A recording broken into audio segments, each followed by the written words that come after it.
everybody, Josh the RV Nerd here at Haylett RV of Coldwater, Michigan. And if you are familiar with the history of our dealership, you know that we've not always been the biggest fans of residential refrigerators. Now, we've certainly been a little bit subtle about it, saying things like, I wish they were uninvented for RV purposes. So you might wonder, why were we so against them? And at the time that I said that, I really stood behind that. At the time that I said that, we were seeing poor service records from residential refrigerators, specifically for customers who were moving a lot. People who were mostly just stationary typically didn't have the issues, but the residential refrigerators that were in the market at the time, it's like they weren't always shock rated. Now the problem is, as a consumer, you look at this and it's just a residential refrigerator. Are there differences between them? And certainly the answer is yes. There are some that are better in some applications than others. So why are we looking at this here today? Well, over the past year, and keep in mind, even when we weren't fans of residential refrigerators, even when we weren't stocking them as a dealer, we were still more than happy to order anything. It's not our decision what you get. If you want to order something with XYZ, you have a reason that you disagree with us or you have a personal history that says otherwise, that's cool. I'm not going to tell you you're wrong. Get the thing that works for you. It's your money. It's not my decision, obviously. But over the past year, we've seen a lot of our customers who have ordered residential refrigerators in custom builds, and we've seen more custom builds over this last year with short inventories, and the bomb hasn't gone off. Now, a couple things have happened here. There's been a few things, like our most common suppliers of residential refrigerators at Haylett RV would be Jayco, Keystone, specifically Montana more than anything, and Rockwood here and there. And the bomb didn't go off.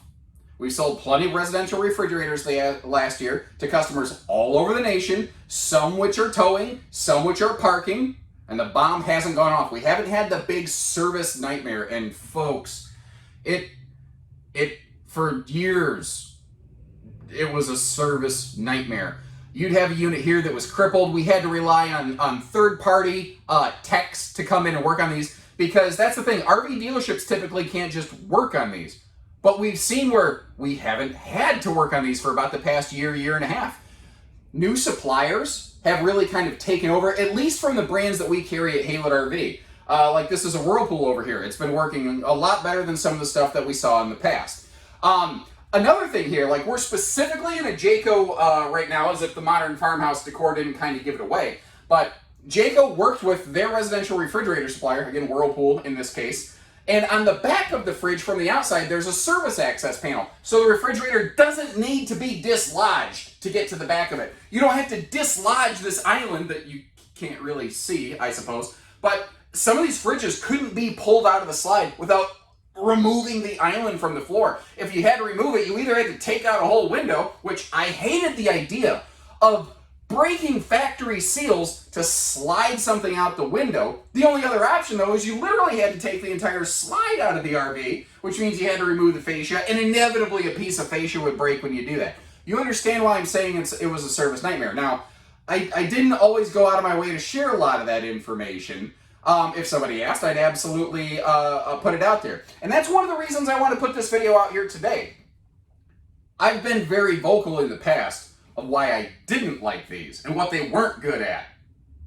But I try to be fair, and I've made a very concerted effort at that, especially the last year, 2 years, whatever. And I feel like I've really fallen short and I failed you here. And remember, things change over time. The way things used to be isn't necessarily how they are now. So I can be man enough to admit what I said before. I acknowledge it. I don't deny it. I'm not going to delete that old video. I'm going to put a video or a link to this video on my old one, showing people the update, because I think it's important to see growth and progression and acknowledgement. Like, opinions can change, but our Haylett RV, it's not just mine, our view on these has really changed based on the proven performance records that we've seen from them over the past 1 or 2 seasons. So what are the benefits of residential refrigerators over a gas electric? We're going to go through the highs and the lows here. First of all, they're less expensive. They're significantly less expensive, basically because they don't need to have 2 cooling systems. Like if your car had 2 engines, it would definitely cost more money. This is a 1-engine vehicle, if that makes sense. But that's normal. Most of us drive one-engine vehicles all day, every day anyway. But because they don't have to eat up all the space for the second cooling unit, engine, whatever you want to call it, they have a much larger capacity. Typically, say like this is an 18 cubic foot refrigerator right here. It would occupy roughly the same space as like a 12 to 13 cubic foot gas electric two-way refrigerator. The other thing is a lot of these have ice makers and water dispensers like we're looking at right here, which are very, very handy. Now, one of the things we might start doing a lot more of these in our Jaycos at Haylett RV, because they don't just come with an inverter for travel, which residential refrigerators very commonly do. That's not a thing that only Jayco does by any stretch. It's pretty much assumed everyone does. A lot of times, though, it's only like a 1,000 watt inverter. Jayco does at least a 1,200 watt inverter anytime you have a residential refrigerator present, and that inverter is also wired to multiple outlets in the RV. Like in the case of an Eagle, this is just for example, and it can vary by brand. It is 5 or 6 outlets, basically the 2 TVs, bedroom and living room, 2 other outlets in the bedroom, and then the 2 refrigerators, the living room or the kitchen refrigerator for sure, and then an outside camp kitchen refrigerator if the RV in question has an outside camp kitchen, which is nice because most outside camp kitchen refrigerators are 110 and have no inverter whatsoever. So that's actually a really cool thing. So and this is really one of the major things. If you live in crazy, hot, humid, sun country, there's no facts about this. I've never denied this. Hard facts. These things cool like 4 times faster than a passive absorption fridge. So like this refrigerator is mounted in a slide out. If you're Texas, Georgia, Arizona, California, someplace like that where it's screaming hot all the time, you get a lot more sun than we do here in the Midwest. We'll get some hot weather, but we usually get breaks. It's not really sustained for very long, more than a week or 2. Instead of having ice cream soup, you can actually get hard dip ice cream out of one of these, which is a great thing.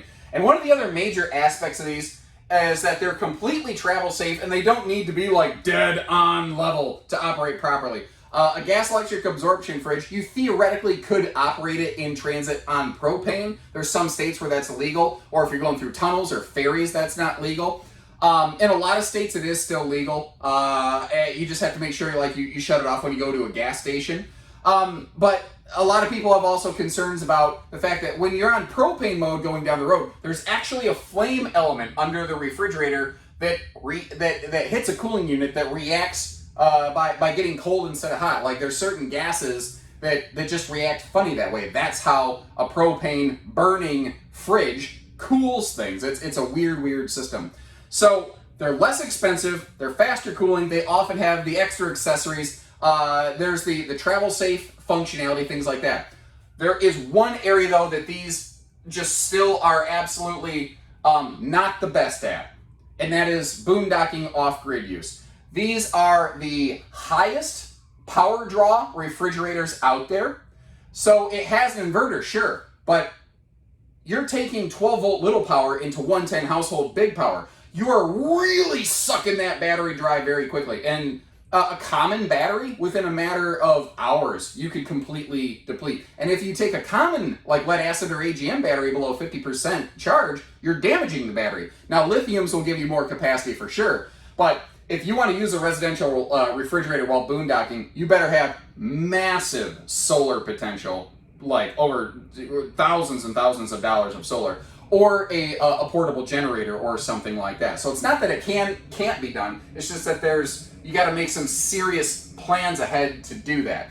I do still feel that there's places in the industry for gas electric two-way refrigerators, because again, they do have some benefits. They are arguably one of the very best for boondocking because they have the very lowest power draw of anything. All of this being said, I feel personally very strongly that as larger 12 volt refrigerators are engineered and introduced, and they are beginning to do that. At the time of this filming, I've already seen one land today. That will become a more and more regular thing. As larger 12 volt refrigerators become available, I think a lot of the debate between two-way versus residential will largely fizzle away. I predict that 12 volt will overtake the market in a major way. I will tell you that as soon as the larger 12 volt refrigerators become available in brands like this at Haylett RV, that is the option that we're going to be stocking almost every time. But again, if there's other options available other than what we have in stock, if you have a specific reason or purpose or history that gives you an aversion to the things that we have in stock, we'll get you the build sheet. We'll go through, we'll build whatever you want, however you want, because it's your money. And don't sue me, Burger King, but we'd like you to have it your way. Home of the Whopper. Now I'm gonna get sued for sure. Anyway, I hope you guys appreciate it again. My goal here is to be fair and to share the history and experience with what we're seeing. Just because something was one way in the past doesn't mean that's how it's going to be all the way through the future. And this is one of those things that, especially this last year, we have seen almost a complete 180 on, and we're going to be bringing in more of these. Not exclusively, we're probably going to be bringing in a healthy mix of 2-ways and 110 refrigerators like this. And again, as more 12 volts become available, that's the direction we're going to go. If you have any other questions, if there's something I haven't answered, if I flubbed something up or said something stupid off the cuff here, leave me a comment. I'll try to clarify. If there's anything else that we can do for you, including spec out and build an RV for you, give us a call here at Haylett RV. We're family owned and operated. We don't do hidden dealer fees. We just give you information like this, and we'd love to work with you when you're ready. So take care, stay safe, have fun, and happy Haylett camping, everyone. Man, is it me or is that camera adding a little bit more than just 10 pounds?